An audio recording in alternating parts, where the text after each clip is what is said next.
Baik, uh, selamat siang teman-teman semua. Mari kita mulai perkuliahan kita pada pagi hari ini dan silakan teman-teman untuk membuka akses perkuliahan kita, membuka kamera masing-masing untuk kita bisa memanfaatkan fasilitas Zoom di siang hari ini supaya bisa berdiskusi dua arah.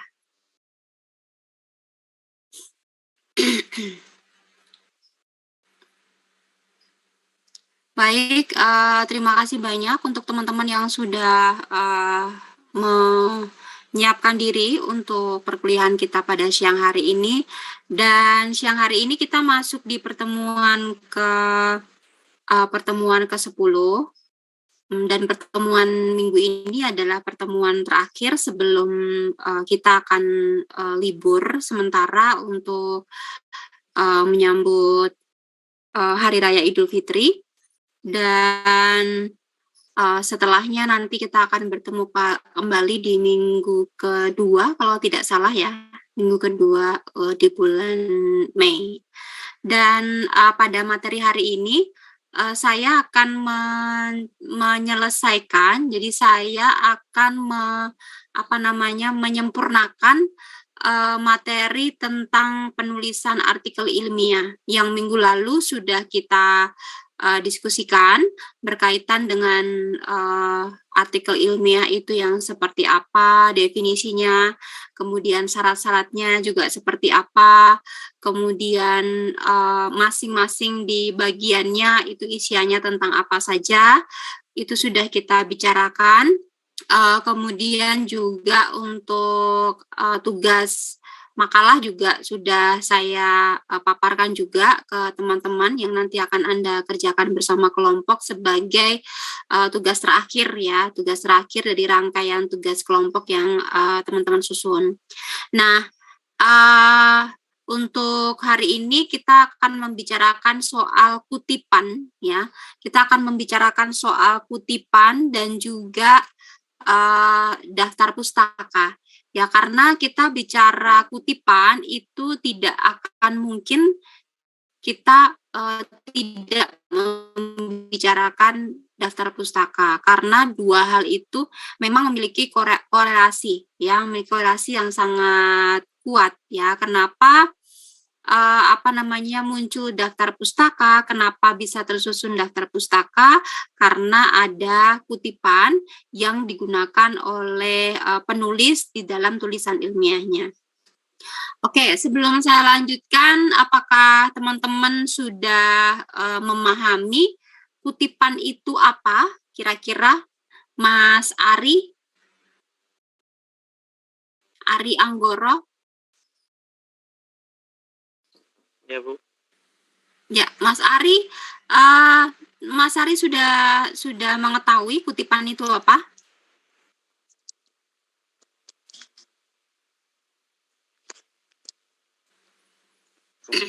Kayak kalimat bertanya gitu. Apa? Kayak berupa menanyakan sesuatu.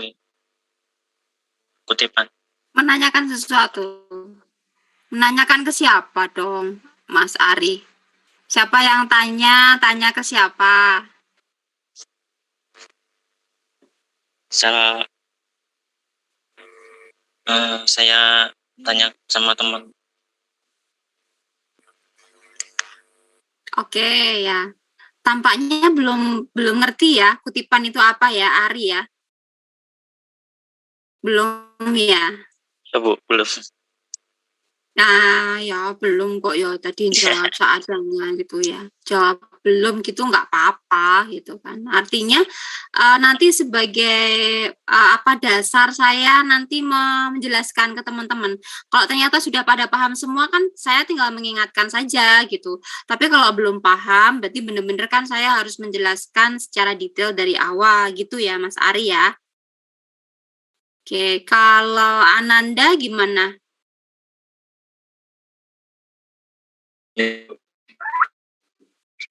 Mungkin kayak seperti kalimat yang bukan dari penulis itu, mungkin diambil dari mana kutipan.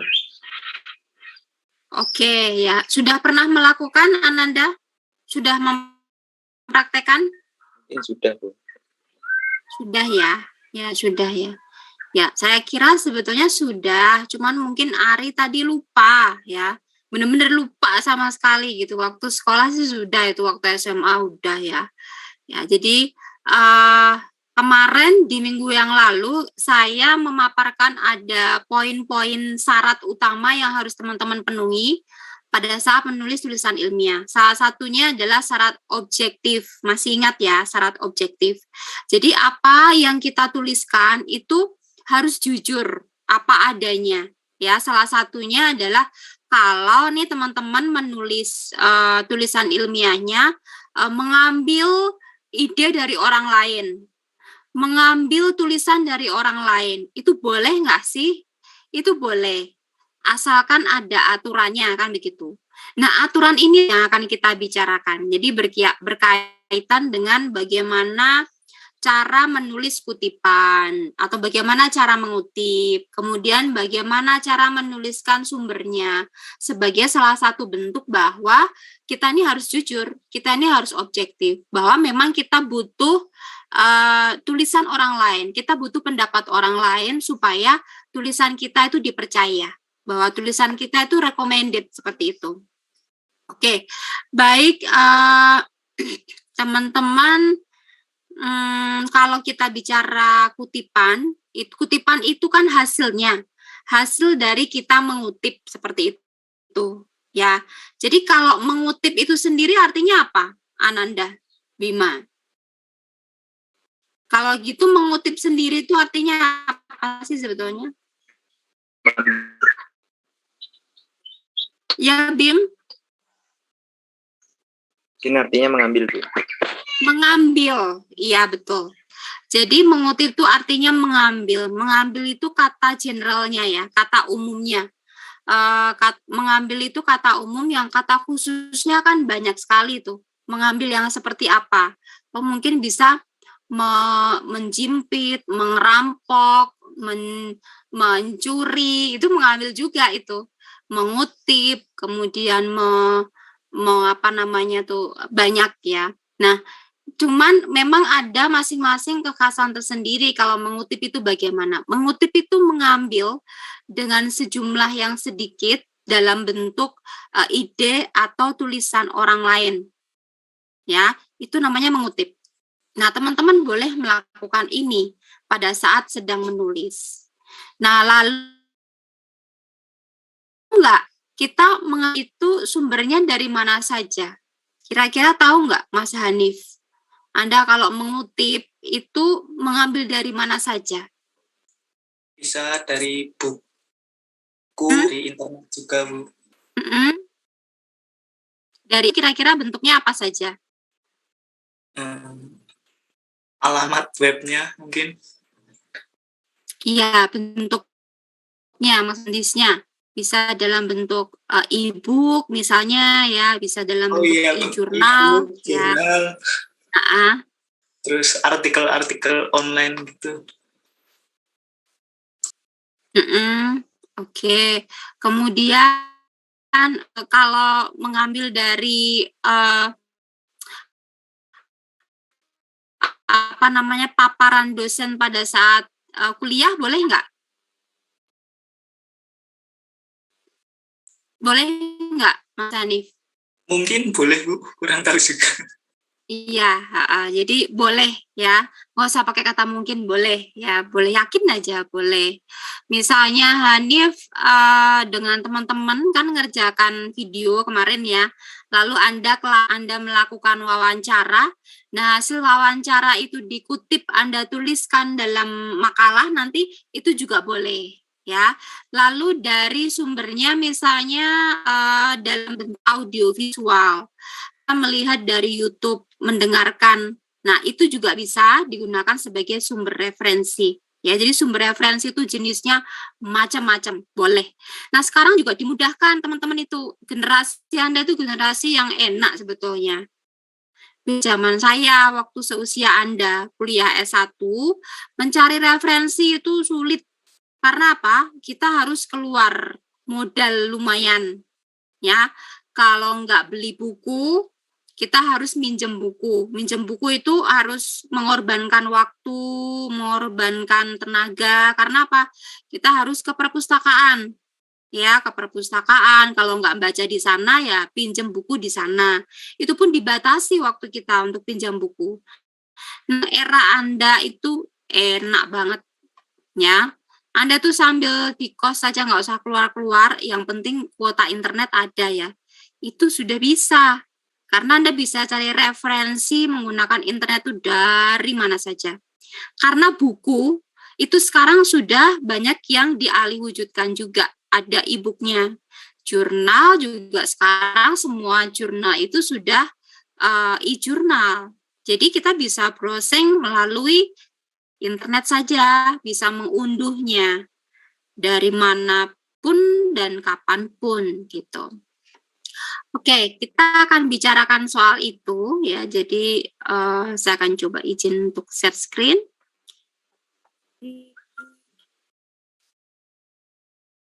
Baik, kutipan adalah hasil dari teman-teman mengambil tadi. Tadi ya katakan bahwa itu sama dengan mengambil. Cuma mengambilnya itu yang seperti apa? Itu jangan banyak-banyak ya. Kalau semua diambil namanya ngerampok ya. Nah, tapi di sini mengambil itu artinya jadi kita meminjam sebetulnya. Meminjam ide atau meminjam gagasan dari orang lain, baik yang berupa gagasannya ataupun sekaligus bahasanya. Bahasanya juga kita pinjam. Nah, itu bisa dikatakan mengutip. Nah, kutipan adalah hasilnya. Jadi hasil dari berupa ide atau gagasan, bisa juga berupa kalimat, bisa juga berupa paragraf. Apabila yang kita pinjam itu nggak cuma idenya, tapi sekaligus bahasanya. Ya, sekalian saja deh sebahasa-bahasanya saya pinjam. Saya ambil, saya taruh di tulisan saya. Nah, itu boleh. Asalkan caranya benar. Nah, cara ini yang akan kita bicarakan. Nah, tadi sudah saya tanyakan ke Hanif, sumbernya dapat dari mana saja, banyak ya. Bisa dari pustaka, bisa juga dari berupa sumber-sumber audio atau audiovisual. Nah, ini tujuannya untuk apa sih? Kenapa kita harus mencari data bukti dari orang lain? Tentu saja supaya ide kita pada saat kita menulis itu bisa dipercaya orang lain. Orang lain bisa mempercayai apa yang kita paparkan karena banyak bukti-bukti. Banyak data-data yang mendukung apa yang kita sampaikan. Yakni dengan cara apa? Yaitu tadi, menurut si A, menurut si B, menurut ahli ini, menurut itu, yang semuanya itu mendukung paparan kita. Jadi untuk memperkuatkan pembuktian. Juga sekaligus ini sebagai salah satu etika tentu saja. Etika penulisan. Bahwa kita ini sudah melakukan proses meminjam. Meminjam hasil intelektual. Kekayaan intelektual orang lain.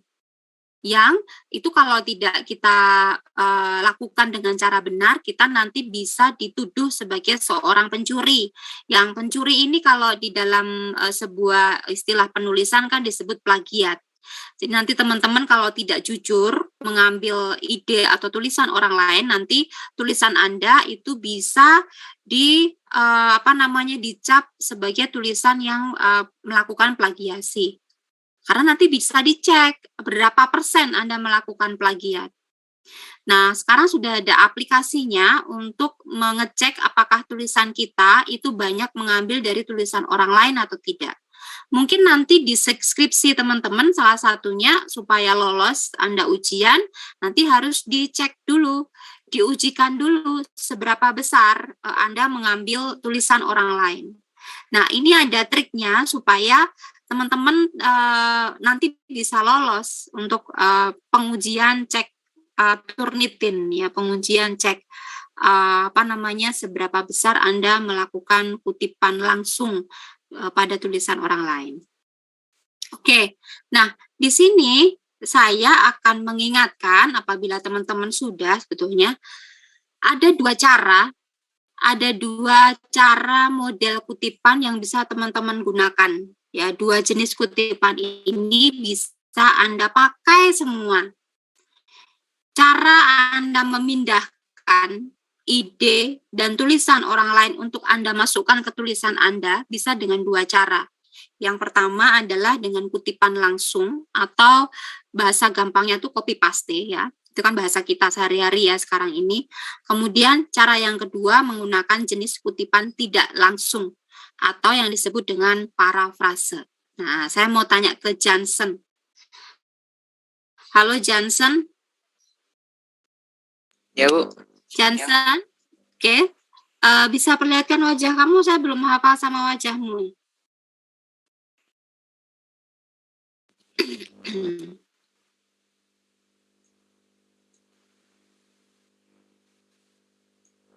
Ya, Bu. Oke, baik. Terima kasih. Johnson, kira-kira pernah dengar nggak kamu tentang dua jenis kutipan ini? Pernah dengar belum? Tapi yang nomor 2 ini belum. Yang nomor 2 belum. Yang satu sudah ya. Kopas itu udah sangat familiar sekali ya. Gitu. Oke, saya ingin kamu ingat. Ingat nggak kalau di dalam bahasa Indonesia itu ada jenis kalimat yang namanya kalimat langsung dan kalimat tidak langsung. Ingat nggak, Johnson? Kalimat langsung dan tidak langsung. Kalau gitu ya. Ingat nggak? Ada kalimat langsung, kalimat tidak langsung gitu.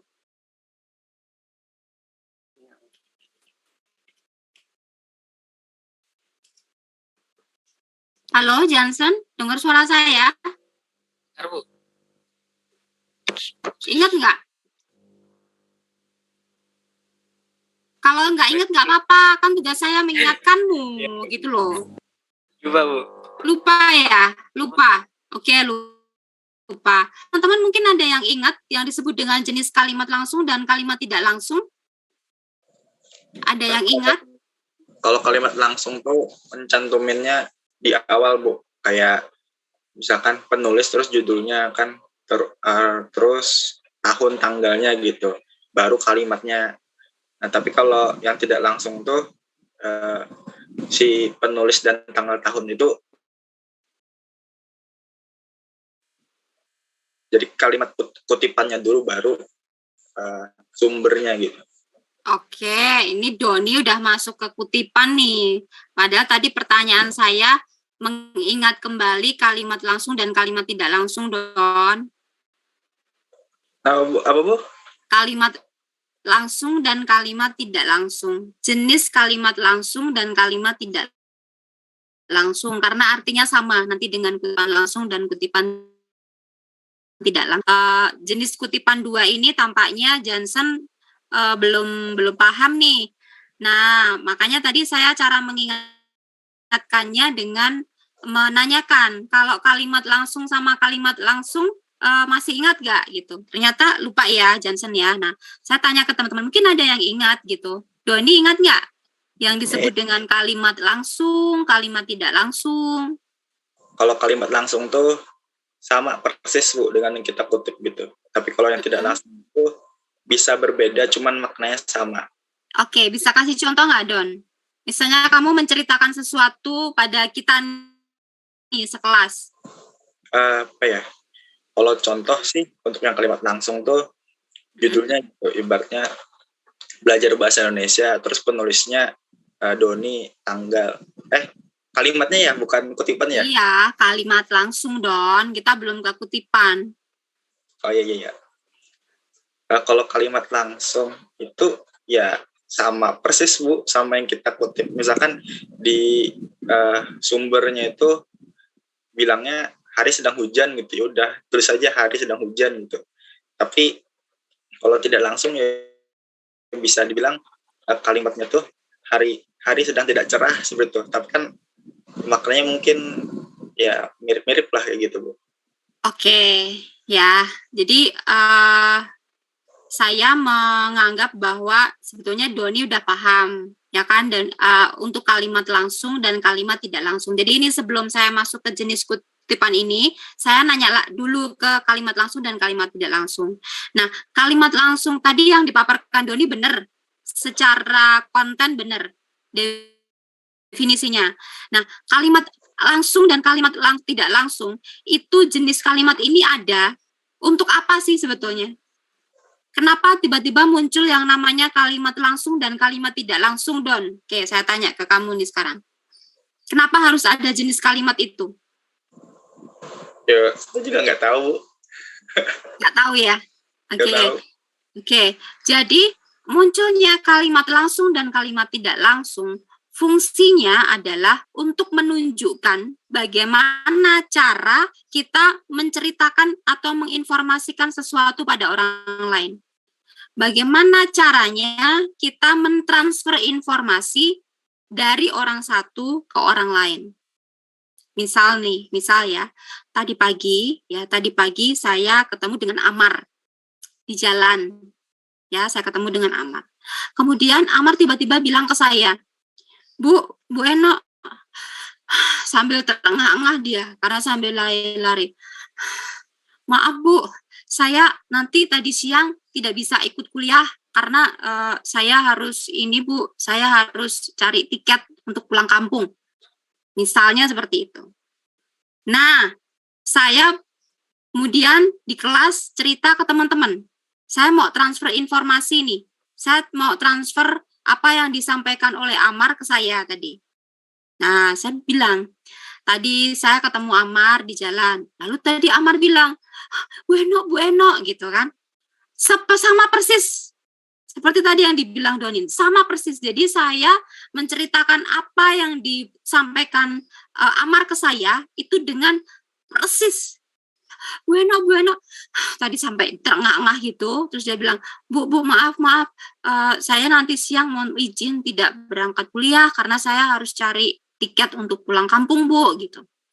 Dari intonasi, kemudian dari di situ ada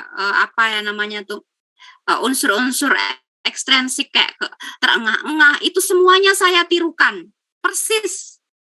Nah, itulah yang disebut dengan pengungkapan kalimat langsung. Jadi cara mentransfer informasi dari orang lain ke orang lain itu dengan langsung. Ya, tidak ada yang diubah. Dari kontennya, kalau tadi Doni mengatakan dari maknanya, dari mungkin intonasinya, kata kalimatnya harus persis. Kebetulan yang saya ceritakan itu bahasa lisan. Nah, ini nanti kalau dituliskan itu juga harus persis, harus ada menunjukkan misalnya terengah-engah gitu, ditulis terengah-engah gitu. Lalu ada intonasi yang naik, mungkin ada tanda tanya ada tanda baca yang memang di situ mewakili intonasi yang kita ucapkan. Tapi kalau saya menceritakan ke teman-teman itu menggunakan kalimat tidak langsung berarti tidak sama persis nih dengan si Amar. Tadi saya ketemu dengan Amar di jalan, terus agak terengah-engah gitu sih dia waktu menyapa saya. Dia menyapa kemudian menyampaikan informasi kalau hari ini Amar tidak bisa ikut kuliah karena harus segera mencari tiket untuk pulang kampung. Oke, maknanya sama ya yang saya sampaikan, tapi bahasanya beda. Saya tidak menggunakan kalimatnya Amar, tapi saya menggunakan kalimat saya sendiri, dengan gaya bahasa saya sendiri, dengan cara saya sendiri. Tapi isinya sama maknanya. Itulah yang disebut dengan kalimat tidak langsung. Nah, kalau masih ingat nih, saya tanya nih ke Hanif sekarang. Hanif, ingat nggak kalau kalimat langsung, menulis kalimat langsung, itu biasanya penandanya apa? Ada tandanya nggak?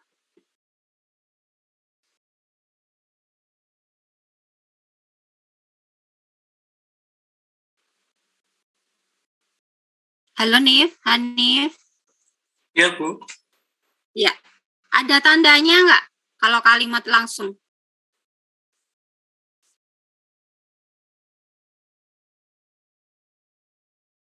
Kalau saya tuliskan pakai bahasa tulis tadi, Amar berkata, kan gitu. Nah, awal kalimatnya Amar yang persis tadi diawali dengan huruf kapital pasti. Tapi sebelum huruf kapital itu beri tanda apa? Tanda petik. Tanda petik atau tanda kutip. Ya, tanda kutip. Ya, makanya disebut kutipan. Ada tanda kutip di awal kalimatnya Amar dan ketika akhir kalimat itu pakai tanda kutip juga. Itu menunjukkan bahwa itu asli. Informasi bahasanya Amar, persis seperti itu. Itu dinamakan kalimat langsung. Nah, dari dua jenis kalimat ini, kalimat langsung dan kalimat tidak langsung yang fungsinya untuk menceritakan informasi pada orang lain, maka itu digunakan sebagai nama jenis kutipan juga, karena fungsinya juga sama. Fungsinya adalah Anda menginformasikan kepada pembaca bahwa Anda itu menggunakan referensinya si A, referensinya si B, yang Anda tuliskan dalam tulisan Anda, yang Anda masukkan dalam tulisan Anda. Jadi kalau misalnya Anda menggunakan kutipan langsung, di sini saya pakai istilah kopas untuk mempermudah ya. Itu ketika Anda membaca tulisannya bukunya Suprapto misalnya. Anda baca bukunya Suprapto di halaman 5. Ada satu kalimat yang penting gitu. Ya sudah. Kopas saja tulisan itu. Anda ambil, taruh di dalam tulisan Anda, di teks Anda. Enggak diubah-ubah, pokoknya persis seperti itu. Berarti Anda melakukan jenis kutipan langsung. Nah, ingat, sama dengan kalimat langsung tadi. Kalau Anda menggunakan jenis kutipan langsung, berarti satu kalimat itu tadi bukan kalimatmu sebagai penulis, tapi itu kalimat orang yang Anda pinjami tadi, kalimatnya Suprapto. Jadi jangan bohong, harus jujur. Maka kutipan tadi, kalimat tadi harus diberi tanda kutip. Ya, harus diberi tanda kutip. Sehingga pembaca langsung tahu, oh ini kutipan. Ini kutipan nih. Nah, selain diberi tanda kutip, kutipan dalam sebuah teks itu harus ditandai yang kedua dengan sumber kutipannya. Kalau misalnya tadi kutipannya itu diambil dari bukunya Suprapto, maka ketika pakai kutipan langsung dikasih tanda kutip, lalu diberi tanda sumber kutipan. Kalau pakai catatan prot seperti tadi yang disampaikan Doni, tulis Suprapto. Tahunnya misalnya 2020, halamannya halaman 5. Tuliskan langsung di situ. Bisa di awal kutipan, bisa di akhir kutipan. Itu kalau menggunakan teknik penulisan sumber kutipan atau sumber sitasi dengan catatan perut. Ya. Nah, tapi kalau kutipannya tidak langsung, maka teman-teman ketika nanti mau memindahkan satu kalimat dari punyanya Suprapto tadi, itu harus ditulis dengan bahasamu sendiri, tidak kopas, tidak copy paste. Jadi dia menuliskan apa, maka Anda gayakan dengan bahasamu sendiri. Nah, karena Anda menggunakan bahasa sendiri, berarti itu tulisan Anda, itu teks Anda. Maka nggak perlu dikasih tanda apa-apa, nggak perlu dikasih tanda kutip, karena tulisanmu sendiri kok. Tapi ada tapinya. Tapi teman-teman tetap harus jujur, bertanggung jawab, menuliskan sumber idenya dari mana. Oh, tadi ngambil dari Suprapto. Ya sudah, tetap dituliskan Suprapto 2005.25, walaupun tidak ada tanda kutip, karena Anda menggunakan jenis kutipan tidak langsung. Oke, sampai di sini bisa dipahami atau mungkin ada yang mau bertanya, silakan. Saya menjelaskan secara step by step karena ini merupakan salah satu materi yang cukup penting karena berkaitan dengan teknik penulisan yang itu akan membekali teman-teman sampai Anda nanti. Ya, mau Anda untuk skripsi, Anda nanti melanjutkan ke S2, ke S3, itu pasti membutuhkan ini dalam penulisannya. Oke, bisa dipahami? Ada yang mau bertanya? Belum ada? Baik, Tanya, kalau Bu. belum ada saya lanjutkan. Tanya, Bu. Oke, silakan. Oke, Tanya. Mas Bayu silakan. Oke, Ini baik. Bu juga tadi bilang bahwa kita bisa mengambil sumber kutipan dari dosen. Cara mengambil kutipan dari dosen itu, dari kata-katanya itu gimana, Bu? Apakah caranya sama atau Iya. beda? Oke, baik Bayu. Kalau mengambil dari artinya kan ini harus mengalih wujudkan dari bahasa lisan ke bahasa tulis. Begitu ya, Bayu ya. Nah, biasanya yang paling banyak digunakan untuk memindahkan atau mengalih wujudkan dari bahasa lisan ke bahasa tulis itu menggunakan jenis kutipan yang ini. Yang kedua, Bayu. Jenis kutipan yang tidak langsung. Ya, mengapa? Ya, karena akan lebih mudah. Karena nanti kalau dosen itu pada saat Anda rekam, ya, dia banyak bergurau, kemudian dia mungkin pakai batuk-batuk. Itu kalau pakai kutipan langsung, Bayu harus nuliskan sama persis loh. Ya, jadi nanti di dalam transkripsinya, namanya kan mengalih wujudkan tuh, dari bahasa lisan ke bahasa tulis kan harus sama persis. Ketika dia bergurau, ada mungkin tambahan-tambahan apa itu masuk tulisan Anda kan menjadi tidak efektif.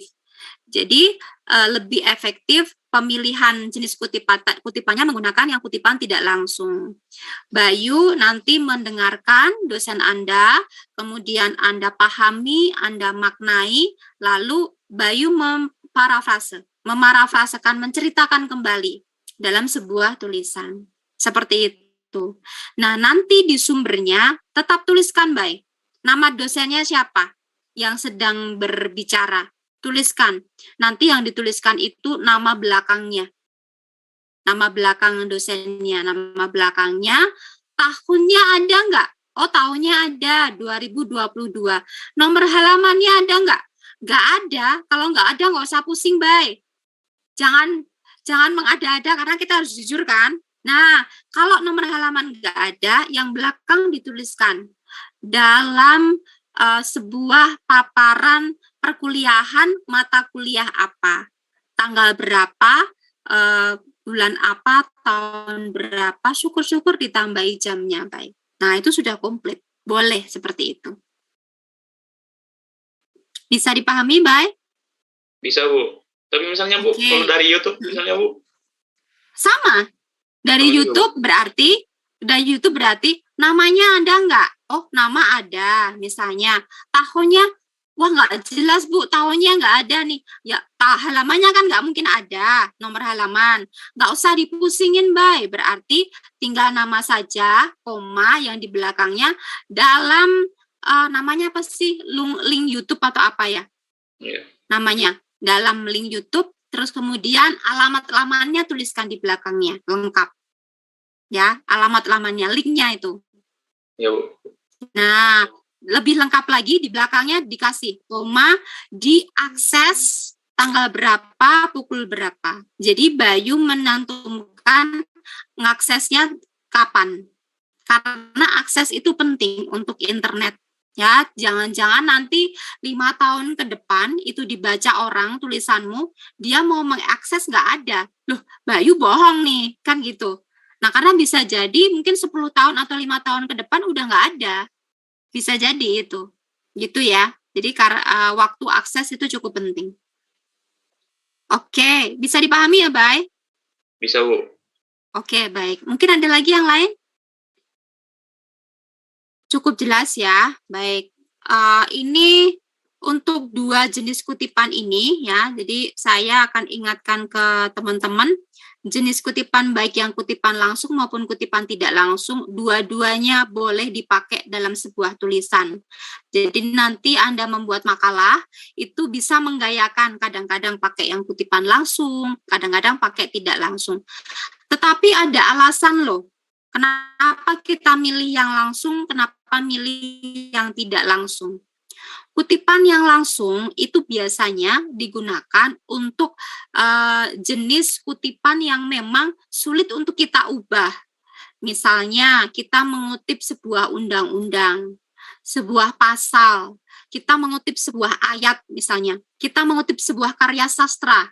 Nah, itu yang memang sebagai data dan harus asli. Nah, kita harus menggunakan kutipan langsung. Ya, tidak diparafrase atau tidak diubah. Sehingga teman-teman kadang gimana Bu caranya kalau misalnya boleh nggak kita mengutip langsung itu yang jumlahnya agak banyak, lumayan banyak, nggak cuma 1 kalimat atau 2 kalimat. 1 paragraf boleh nggak gitu? Wah, penting nggak? Kalau memang sekiranya ini penting, seperti tadi yang saya paparkan, dan ini tidak mungkin diubah dalam bentuk kalimat, kutipan tidak langsung, maka boleh. Tapi, ada tapinya.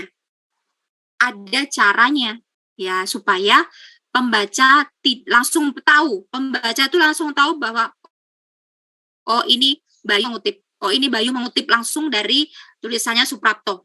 1 paragraf misalnya. Nah, makanya kalau kutipan langsung Anda, kopasan Anda itu cuma sedikit.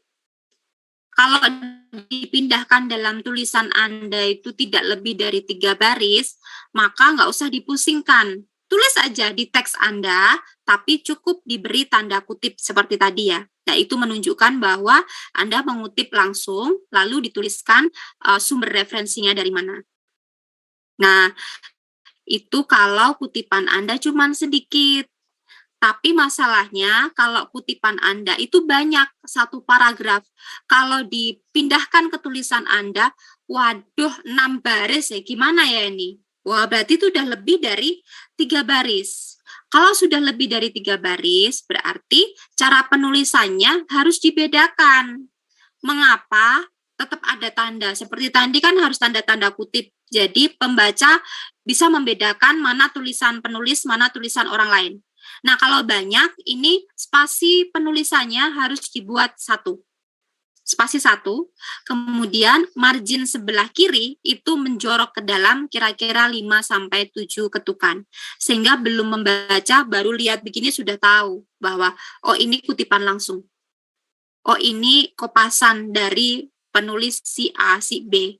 Ya, karena memang penting, jadi harus dikopas. Biasanya juga menggunakan kutipan langsung itu menjadi salah satu alasannya karena penulis itu mengambil referensi yang berbahasa asing. Nah, mengapa dikutip langsung? Karena ada penulis-penulis yang dia ingin meminimalkan kesalahan tafsir. Takutnya dia menerjemahkan dengan tafsiran yang salah. Nah, maka dia menuliskan aslinya. Walaupun sebetulnya di bawahnya dia pasti akan memaparkan narasi terjemahannya seperti itu, tapi aslinya itu ditambahkan di sana untuk meminimalkan kesalah tafsiran. Jadi pembaca pun juga bisa ikut membaca aslinya langsung di situ. Oke, nanti saya akan perlihatkan contohnya di dalam artikel, tapi ini saya jelaskan dulu. Nah, ini tadi berkaitan dengan kutipan langsung, ya. Jadi mohon teman-teman nanti betul-betul mulai mempraktikkan apabila Anda ini menggunakan jenis kutipan baik yang langsung maupun yang tidak langsung. Nah, kalau kutipan yang tidak langsung itu parafrase. Jadi ini lebih fleksibel. Kalau saya sih lebih senang yang ini. Saya lebih senang menggunakan kutipan tidak langsung. Mengapa? Karena pertama, kita sebagai penulis ini bebas menggayakan dengan bahasa kita sendiri. Jadi kita bisa menampilkan kekhasan kita, tulisan kita. Makanya kalau saya nanti membaca makalahnya Johnson misalnya, wah ini sih Johnson banget ini. Ini makalah Johnson banget nih, bahasanya Johnson banget. Ya, oh ini sih sudah jelas. Kalau ini sih kelihatan Fauzan sekali ini. Karena apa? Ya karena memang Anda lebih banyak menggayakan dengan kutipan tidak langsung apabila mengutip. Bahasanya bahasa Anda. Nah, itu pertama, kita sebagai penulis punya lebih bisa berekspresi. Lalu yang kedua, kutipan tidak langsung bisa dimanfaatkan untuk referensi yang jumlahnya lumayan banyak. Misal nih, ya misalnya Amar membaca bukunya Pak Suprapto, itu ada yang penting. Bu, ini penting banget ya. Di halaman 5 sampai halaman 10, wah ini penting. Harus saya masukkan dalam tulisan saya. Lah kalau pakai kutipan langsung ya nggak mungkin toh. Masa memindahkan 5 halaman utuh. Nah, maka kutipan tidak langsung menjadi alternatif, cara yang paling efektif untuk teman-teman bisa memindahkan ide orang lain yang jumlahnya banyak halamannya. Halaman 5 sampai halaman 10. Caranya gimana? Baca aja. 5 sampai 10 dibaca berulang-ulang sampai benar-benar Anda paham. Apa sih yang dimaksud ini? Oh iya, saya tahu. Udah, habis itu tuliskan dengan bahasamu, ceritakan kembali apa isinya di dalam tulisanmu. Nah, nanti tinggal dituliskan sumbernya dari mana. Oh, Suprapto 2020.2 5 sampai 10. 5/10. Itu bisa kalau kita menggunakan kutipan tidak langsung. Dan cara menuliskannya bagaimana di teks kita? Menuliskannya nggak usah pusing-pusing. Nggak ada bedanya. Include-kan dalam tulisan kita. Satukan dalam tulisan kita. Loh, kenapa, Bu? Nggak dibedakan? Nggak perlu. Karena kan bahasanya bahasamu sendiri. Gaya bahasanya, ekspresinya semua bahasamu.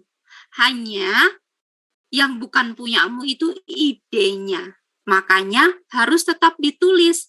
Suprapto 2020 5 sampai 10. Seperti itu ya. Oke, sampai di sini bisa dipahami atau mungkin ada yang mau bertanya, saya akan tunjukkan dengan melalui contoh.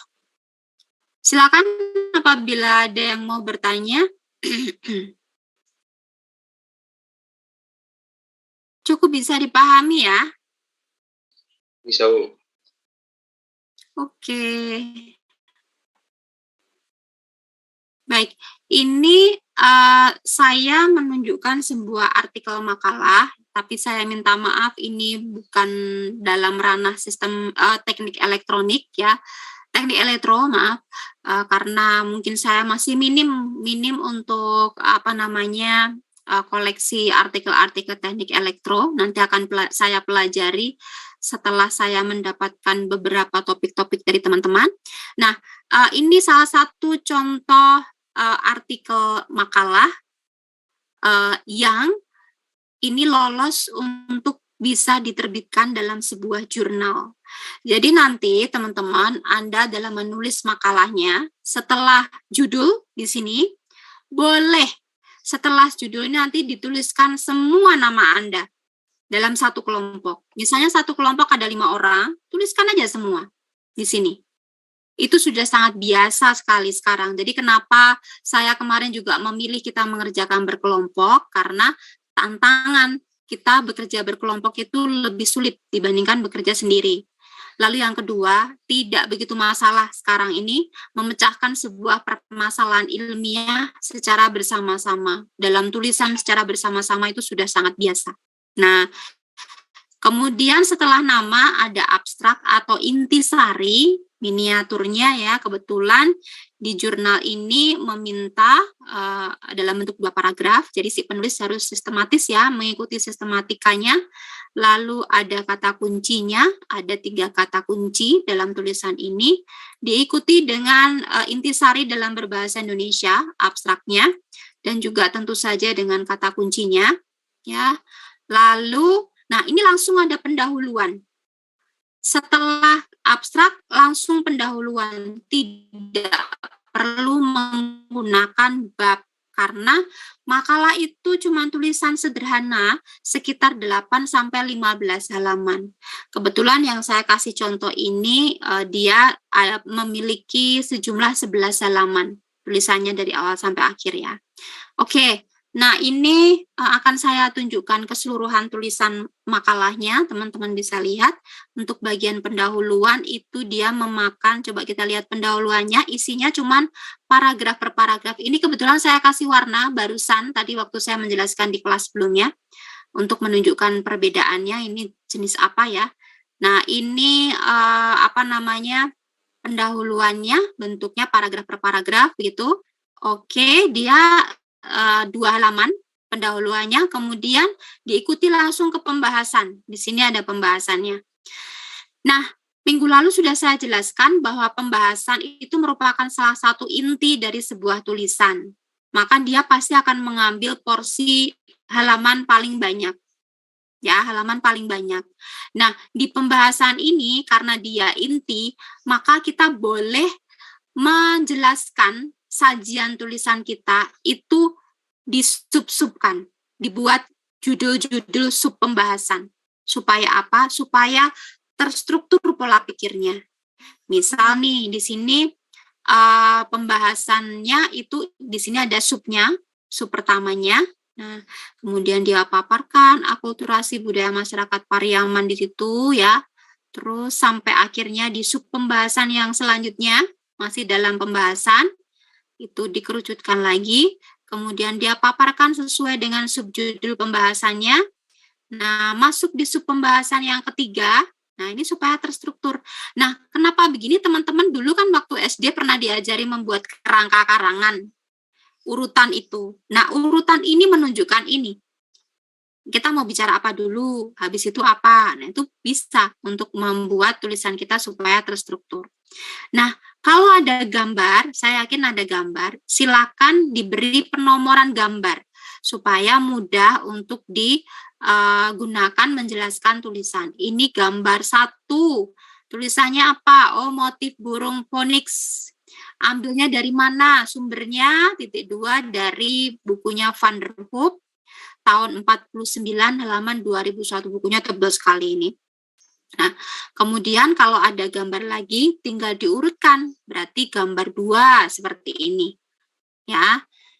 Nah, ini terus saja seperti ini sampai selesai pembahasan, langsung diikuti dengan penutup di sini ya.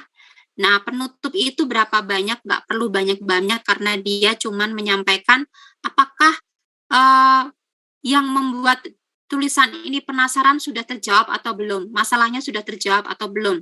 Kalau sudah ya ceritakan sudah dengan cara seperti apa, bagaimana. Nah, ini cukup singkat penutupnya. Lalu diakhiri dengan daftar pustaka. Ini daftar pustakanya.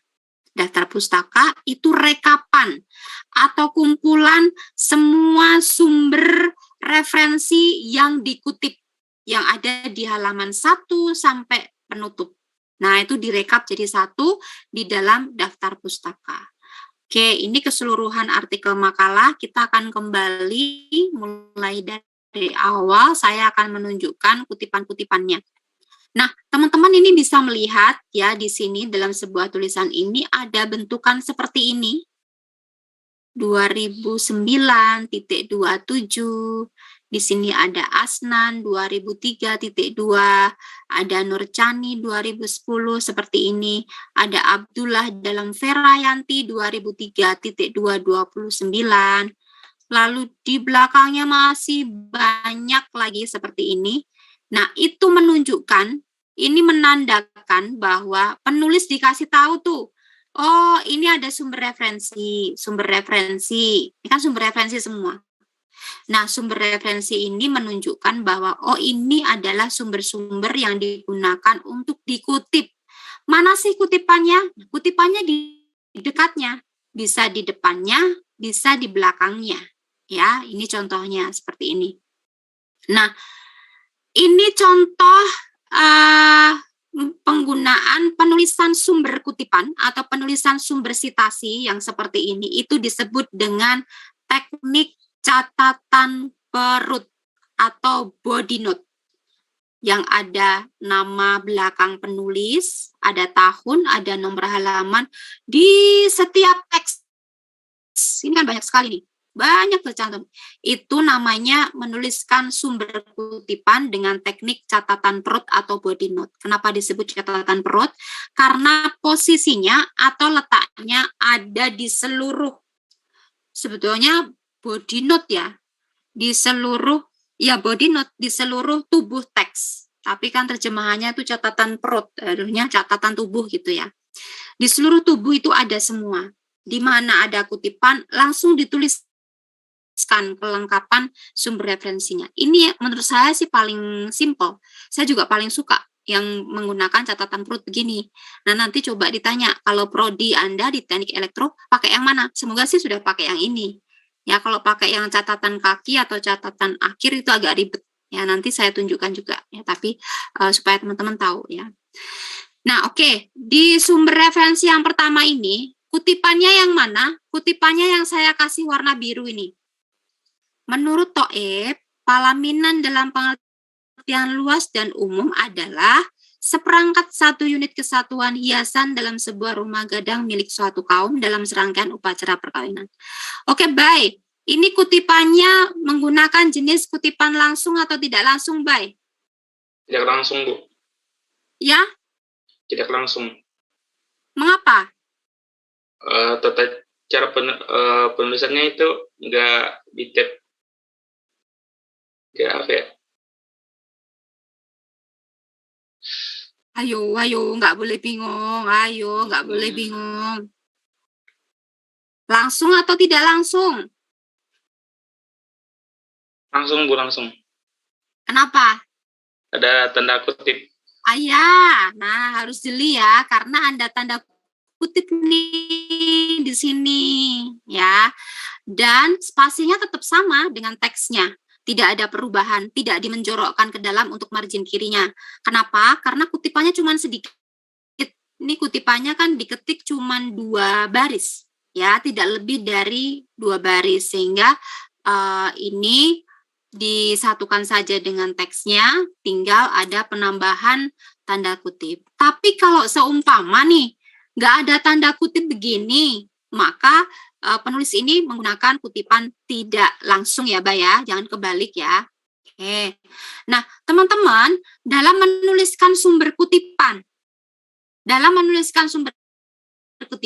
kita ini bebas bergaya. Anda sebagai penulis bebas bergaya. Ini kebetulan saya pecah. Menurut Thoib, Palaminan dalam pengertian bla bla bla bla, lalu tahunnya di belakang, nomor halamannya di belakang. Boleh nggak misalnya ini di depan semua gitu? Boleh aja, kita bebas. Yang penting semua unsurnya ada, tercukupi. Nah, misalnya seperti ini. Ini juga boleh. Menurut Thoib 2009.27, Palaminan bla bla bla bla bla bla. Seperti ini juga boleh. Kalau di belakang kutipan boleh nggak, Bu? Boleh aja. Ya, kalau di belakang kutipan boleh. Ya, seperti ini biasanya. Nah, kata menurutnya ini dihapus. Seperti ini. Kemudian di sini ada tanda kurung bukanya seperti ini. Maaf. Ada telepon. Oke, seperti ini ya. Nah, seperti ini boleh.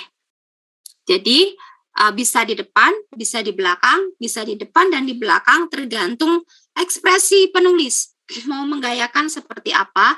Yang penting kalau kita pakai teknik catatan perut dalam menuliskan sumbernya, itu harus ada nama belakang penulis, ada tahun dan ada nomor halamannya. Ya, itu bisa ditaruh di depan kutipan atau di belakang kutipannya. Tapi kalau nanti menggunakan catatan kaki misalnya, berarti sumber referensinya ada di kaki halaman. Kalau menggunakan catatan akhir, sumber referensinya ditaruh di akhir tulisan. Nanti akan saya cari contohnya. Saya kasih contohnya. Nah, ini yang tidak boleh ganti-ganti. Kalau menuliskan jenis kutipannya, boleh. Dalam satu tulisan ini, Anda boleh pakai kutipan langsung, Anda boleh tidak langsung. Seperti ini kan, ini pakai tidak langsung. Tapi yang di bawah ini tampak ya, ini ya, by, ini sudah sangat jelas, ini langsung atau tidak langsung. Sumbernya dari Asnan ini. Langsung, Bu. Langsung tapi banyak, lebih dari 3 baris. Jadi harus disendirikan, karena ini bukan punya kita. Bahasanya juga bukan punya kita, semua-muanya bukan punya kita. Maka pastinya dibuat spasi 1 dan margin sebelah kiri itu menjorok ke dalam sekitar 5-7 ketukan, tinggal ditambahi dengan sumber kutipannya yang pakai catatan perut tadi. Nah, karena dia dari awal pakai catatan perut, maka sampai akhir tulisan harus menggunakan catatan perut terus. Nggak boleh ganti-ganti, nggak boleh ganti ke catatan kaki, ke catatan akhir, nggak boleh. Dalam satu tulisan nggak boleh, hanya satu saja. Tapi kalau jenis kutipannya, boleh pakai kutipan langsung, boleh pakai kutipan tidak langsung. Oke, seperti itu. Kemudian kita lihat yang bawah, sumber kutipan yang bawah, yang Nurchani ini. Ini adalah salah satu contoh sumber kutipan yang diambil dari wawancara. Nurchani 2010.2, nomor halamannya kan nggak ada. Nggak usah bingung, tuliskan saja. Dalam wawancara pada tanggal 6 Maret 2010 di Sentra Pelaminan One. Nah, ini sebagai sumber referensi dengan catatan pro tadi. Nah, yang warna orange ini menunjukkan kutipannya. Nah, ini kutipannya ini pakai langsung atau tidak langsung, Hanif? Yang orange ini, kutipan dari wawancara nih.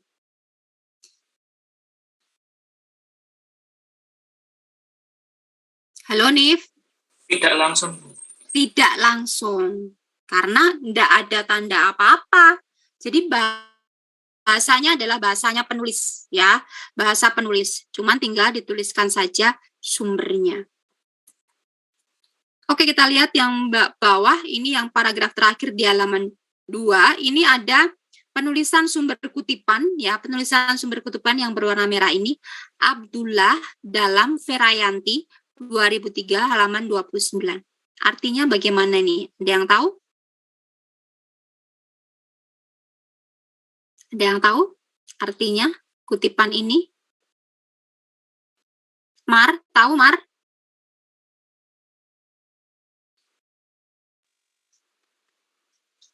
Tidak, Bu. Tidak. Mar, kamu puasa enggak? Alhamdulillah kalau puasa ya, Bu. Oh, puasa. Kok kamu puasa udah mau berakhir sebulan tampak kurusan ya, Mar ya? Alhamdulillah, Bu. Tampak tirus gitu loh mukanya tuh. Beneran, tadi saya agak pangling loh. Kalau kamarnya saya pangling, tapi wajahnya agak pangling, Mar atau bukan gitu ya. Tampak tirus sama. Oke, Mar, tahu nggak ini artinya? Kutipan ini.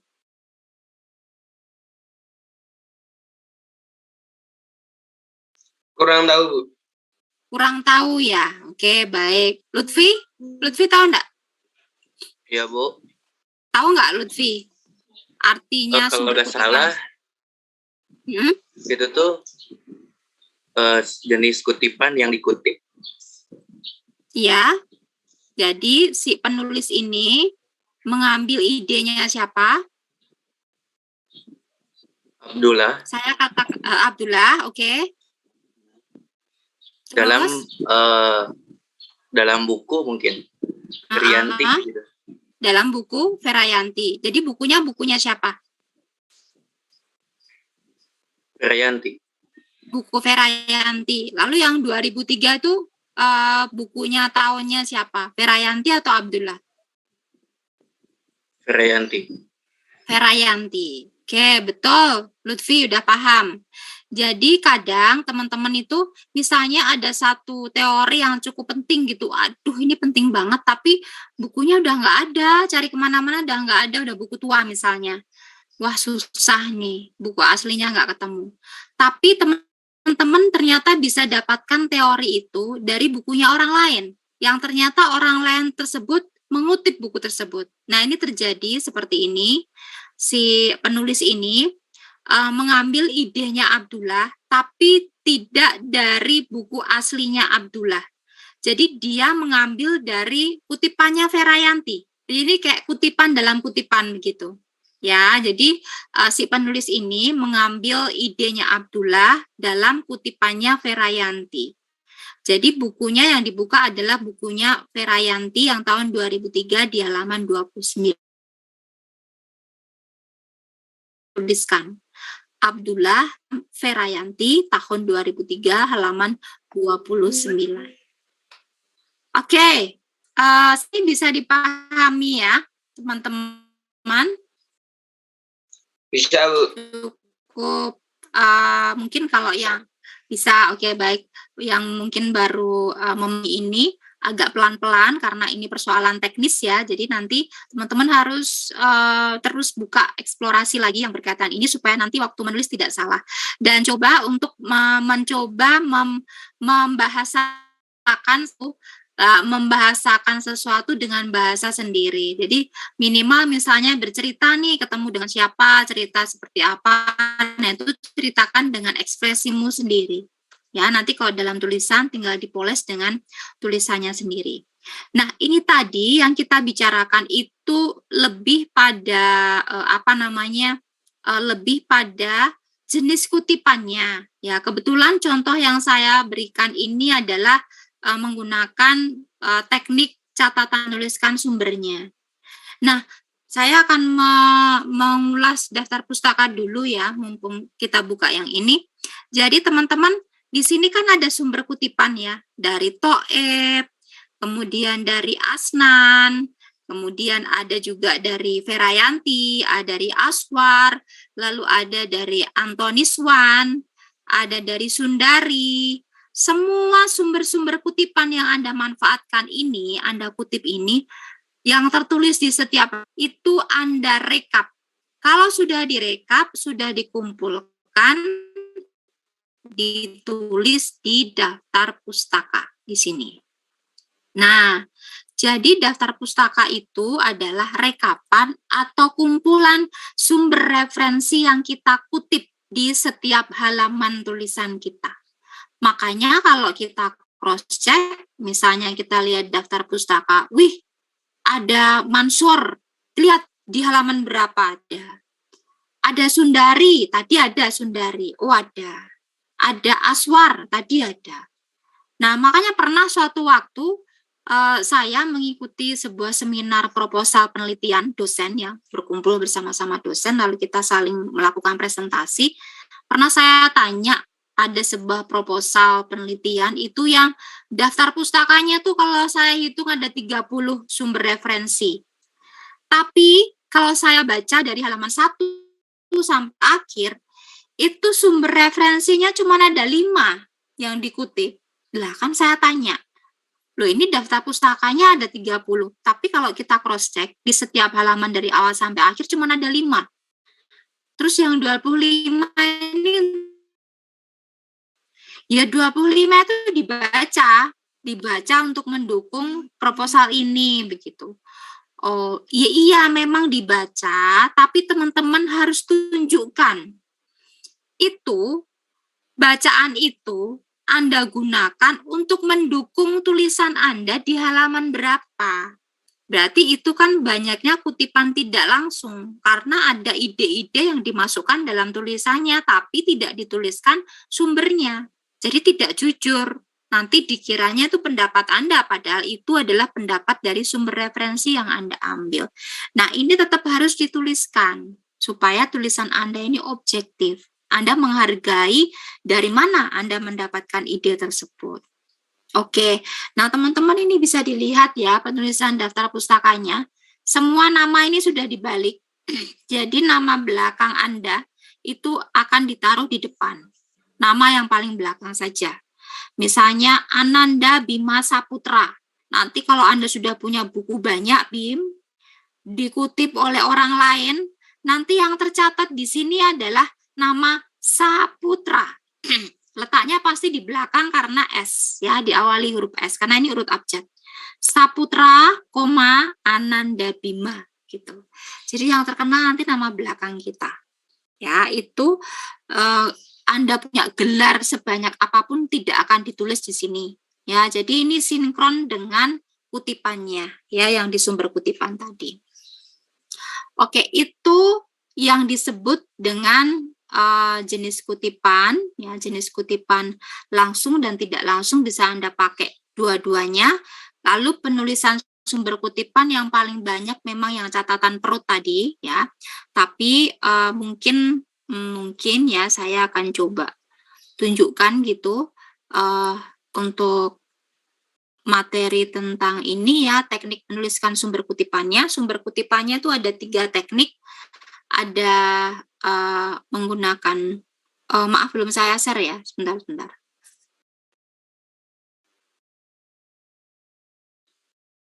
Oke, jadi ada 3 teknik ya. Ada teknik catatan perut atau body note. Ini yang tadi sudah ada di contoh, yang kita tuliskan cuma simple, nama belakang penulis, tahun dan nomor halaman, atau mungkin kelengkapan yang lain, dan langsung dituliskan di dekat kutipannya secara lengkap. Lalu yang kedua ada catatan kaki atau footnote dan catatan akhir atau endnote. Nah, 2 catatan yang terakhir ini antara footnote dan endnote ini caranya sama. Ini benar-benar beda dengan catatan perut ya. Kalau ini itu nanti kalau ada kutipan baik langsung maupun tidak langsung, tidak dituliskan sumbernya langsung, tapi cuma dituliskan angka kecil, anotasi kecil. Lalu sumbernya dituliskan di kaki halaman kalau footnote. Tapi kalau catatan akhir atau endnote, sumbernya dituliskan di akhir tulisan setelah penutup. Nah, bedanya cuma itu saja. Dan yang dituliskan itu lengkap. Dari nama, tahun, judul buku, kota penerbit, nomor halaman, semuanya dituliskan. Makanya 2 kali kerja, karena itu ada daftar pustakanya ditulis juga. Sudah ada. Makanya kalau yang pakai endnote biasanya daftar ya, dan biasanya yang pakai penulisan teknik sumber kutipan endnote itu untuk tulisan-tulisan yang cuman kayak makalah. Karena mereka dari awal sampai akhir dengan catatan 1, 2, 3 itu kalau misalnya untuk skripsi agak susah direkap di akhir. Ya. Ini biasanya hanya untuk makalah saja. Nah, contoh untuk catatan kaki ya. Contoh untuk catatan kaki misalnya seperti ini. Ini teman-teman bisa lihat ini ada kutipan ya. Ada kutipan itu yang biru ini ya. Ini kutipan, lalu ada angka kecil di sini. Nah, ini menunjukkan sumber kutipan. Ini pasti kalau nggak pakai catatan kaki, catatan perut, catatan akhir yang seperti ini. Ini kutipannya menggunakan kutipan tidak langsung, lalu sumber kutipannya kita lihat kalau di akhir tulisan ditulis, di akhir halaman ditulis berarti ini catatan kaki. Ada 1 sumber kutipan, kemudian ada 2, ini ada angka 2 ya, sumber kutipan. Oh, berarti ada 2. Kalau ada 2, berarti di kaki halaman untuk catatan kaki ada 2 sumber kutipan seperti ini. Ya, lengkap penulisannya. Nama lengkap, judul, kota, penerbit, tahun, halamannya lengkap. Nah, jadi untuk penulisan sumber kutipan catatan kaki itu direkap, dituliskan di setiap kaki halaman. Nah, ini kalau cuma ada 1 kutipan, berarti di kaki halaman juga cuma ada 1. Nah, untuk catatan kaki dan catatan akhir ini masih menggunakan model banyak bahasa Latin. Seperti misalnya, nah ini contoh jenis kutipan langsung ya. Jenis kutipan langsung, tapi penulisan sumbernya pakai catatan kaki. Ada angka 10 di sini nih. Nah, misalnya nomor 7 ini, catatan nomor 7. Catatan nomor 7 ini ada Tisna, Opcit 44. Loh, kok beda ya? Ya, karena yang nomor 7 ini sudah digunakan untuk sumber referensi nomor sebelumnya. Tapi bukan nomor 6, bukan di atasnya. Sudah diselingi. Ya, bisa jadi nomor 5 atau nomor 4. Dan kalau cuman mengulang, karena sudah ditulis di atasnya, yang ditulis cuma nama belakang. Tisna ini nama belakangnya. Coba kita cek kira-kira Tisna ini sama dengan nomor berapa? Oh, ternyata sama dengan nomor 5. Ya, sama dengan sumber referensi 5. Tinggal dituliskan saja Tisna Opcit. Halamannya ternyata beda, karena ini 43, yang tadi 44. Nah, maka pakai Opcit. Tapi kalau halamannya sama, nanti pakai Lokcit, Lokocitato. Nah, ini agak rempong-rimpes ya, karena harus menghafalkan ini. Lalu nomor 10 ini ibid. Loh, kok ibid? Ibid itu artinya ibidium. Karena sama dengan yang di atasnya persis. Jadi nomor 10 itu sama persis dengan nomor 9. Jadi nggak perlu ditulis lagi. Tinggal menuliskan ibid. Begitu, karena sama persis dengan yang nomor 9. Kalau halamannya beda, berarti ibid nomor halaman berapa. Itu kalau untuk catatan kaki, ya. Lalu untuk contoh catatan akhir ya, akhir itu saya coba carikan bentar. Nah, ini untuk contoh catatan akhir. Jadi ini makalah yang kutipannya itu karena pakai catatan akhir ditaruh di akhir tulisan.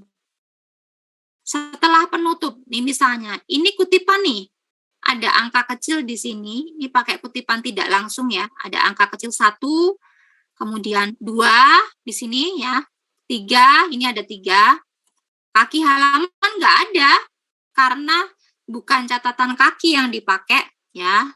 Langsung lanjut kita lihat di akhir penutup ya, setelah penutup,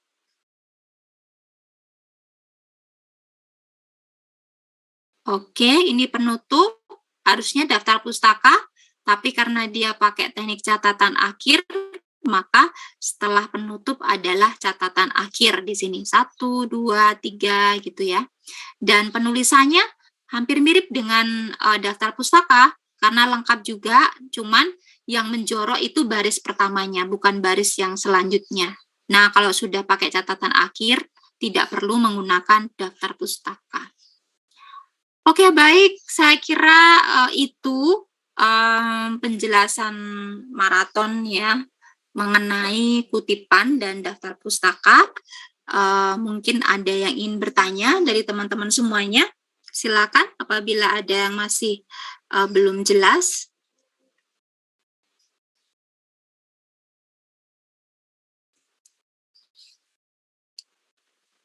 Cukup jelas ya? Cukup jelas? Oke, baik, nanti bisa dipelajari sendiri ya, teman-teman bisa mempelajari, materi juga akan saya kirimkan. Jadi ini akan menjadi modal bekal teman-teman semua berkelompok untuk menyusun makalahnya ya. Dan untuk makalah itu karena ini penyempurnaan dari materi tulisan ilmiah, mulai dari sekarang teman-teman sudah bisa langsung menyusunnya, dan saya akan mengingatkan untuk tugas video dan tugas artikel populernya yang sudah teman-teman kerjakan bersama kelompok, itu bisa segera dikumpulkan dengan batas waktu awal bulan Mei, ya, awal bulan Mei. Dan saya minta tolong ke Amar, Mas Amar, Amar koordinator kelas ini kan ya. Jadi nanti kalau teman-teman kesusahan untuk mengunggah videonya, minta tolong Mar supaya bisa dikoordinasikan, pengumpulannya bisa dijadikan satu ke Google Drive saja. Ya, jadi nanti mungkin bisa terrekap juga dan akan lebih mudah saya kira. Daripada nanti kalau lewat e-learning ada yang mengalami kesusahan gitu ya. Gitu ya Mas Amar, minta tolong. Dan untuk yang tugas ini yang makalah sebetulnya langsung bisa dikerjakan juga karena juga temanya sama, hanya tinggal mengubah wujudnya saja, wujud jenisnya. Nanti kalau yang ini teman-teman akan saya buatkan juga roomnya, nanti untuk batas pengumpulannya itu di pertemuan selanjutnya. Jadi mungkin setelah kita masuk ya, setelah kita masuk nanti baru teman-teman saya berikan batas waktu untuk pengumpulan makalahnya. Oke, sebelum saya akhiri, mungkin ada yang mau bertanya terlebih dahulu? Yang mau nanya Bu? Iya, silakan Bay. Tugas yang itu Bu, video sama buat apa tadi? Itu setiap orang kumpul atau perwakilan aja Bu? Oke, baik. Sebetulnya itu bisa dikumpulkan satu orang saja, baik. Jadi nanti kalau misalnya menggunakan Google Drive, artinya kan cuma satu saja yang mengumpulkan, ya. Kumpulkan satu kelompok yang jelas filenya, file nama kelompoknya jelas gitu ya, baik ya. Tapi kalau misalnya tidak terkendala apapun, tidak ada masalah mengumpulkan di e-learning, saya menyarankan semuanya unggah saja. Walaupun nanti yang akan saya cek, akan saya komentari itu cuma satu. Tapi lainnya ini nanti akan saya kasih nilai untuk meminimalkan terjadinya miss. Jadi takutnya ada nama kemudian dipikirnya belum mengumpulkan nggak ada nilainya gitu, baik. Ya, tapi mungkin kalau lebih aman ya itu tadi bisa pakai Google Drive. cukup satu kelompok satu saja. Jadi nanti kan terhitung jumlahnya sesuai dengan jumlah kelompoknya ya yang masuk. Gitu Mas Bayu? Oke, baik. Ada lagi? Tidak ada? Oke, baik. Kalau tidak ada, waktu kita cukup ya. Memang agak ribet untuk menjelaskan ini karena memang agak detail. Dan tadi ada yang saya kelupaan. Teman-teman untuk mencari sumber referensinya tidak perlu kesusahan apabila Anda tetap stay di rumah, tetap stay di kos ya. Anda bisa masuk di websitenya mendeley.com atau masuk di Google Scholar atau bisa masuk di Science Direct atau bisa masuk di Skyhub. Masuk saja di situ, browsing, mau cari buku apa, jurnal apa, tahun berapa, tinggal masukkan keywordnya, nanti akan muncul artikel-artikel atau judul-judul buku yang Anda minta ya. Kemudian juga nah, yang saya jelaskan ini adalah penjelasan kutipan dan daftar pustaka secara manual. Karena kalau Anda secara manual sudah paham, Anda mau pakai yang otomatis tidak sulit karena sudah tahu konsepnya. Nah, kalau teman-teman mau membuat yang menggunakan aplikasi, itu juga bisa. Anda bisa menggunakan Mendeley untuk menyusun daftar pustakanya. Ya, jadi nanti otomatis akan sinkron antara kutipan yang Anda masukkan dan juga Mendeley-nya. Ya, seperti itu. Itu mudah. Teman-teman bisa pelajari di YouTube banyak sekali. Tapi yang saya mau teman-teman paham dulu konsepnya, ya. Baik, saya kira itu untuk hari ini dan terima kasih banyak atas perhatian teman-teman semuanya. Sebelum saya akhiri, sebelum teman-teman juga nanti mungkin